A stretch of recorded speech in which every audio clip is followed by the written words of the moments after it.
The minimum wage legislation that is passed the House and we expect will pass the Senate doesn't get us where we need to go, but it moves us one step in that direction in a really important way. If you care about this issue, you won't be surprised at what we'll hear, but it's important that we get the word out there that we are not outside the mainstream here. We are actually in the mainstream of America's understanding that we need and must pay our workers a wage that makes it possible for them to support themselves and their families. Raise Up New Hampshire has collected over 1,200 signatures, of which were delivered to the governor's office, the Senate President's office, and the House Speaker's office. And we're here again to really emphasize why New Hampshire shouldn't be the only state that's lagging behind New England in raising the minimum wage. Our workers need a higher wage right now. We cannot wait any longer. So we are here to call on Governor Schinella. Governor Schinella, you're listening right now. Listen to workers in New Hampshire. Listen to the polling, the results that will be shared today, and see that Gwinnett staters are actually in agreement that it's time to raise the minimum wage. Contrary to popular belief, the average age of workers making at or near minimum wage is mid-30s.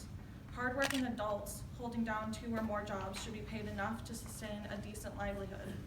I ask again, when does this end? When do we get to have a decent, enjoyable life? This is not normal, and we should never accept it as such.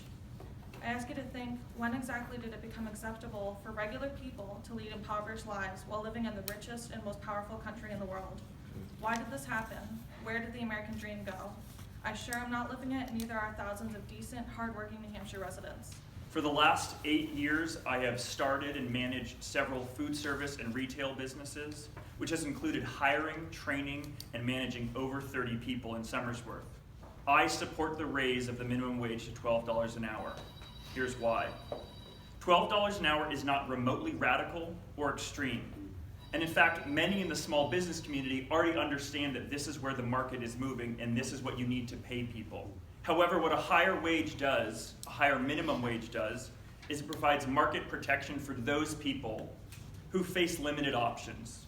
These options could be a broken car, lack of access to transportation, a prior felony conviction, or suffering from some kind of discrimination at work. Maybe they're stuck at a job because they're afraid of losing health insurance. Raising the minimum wage protects those workers.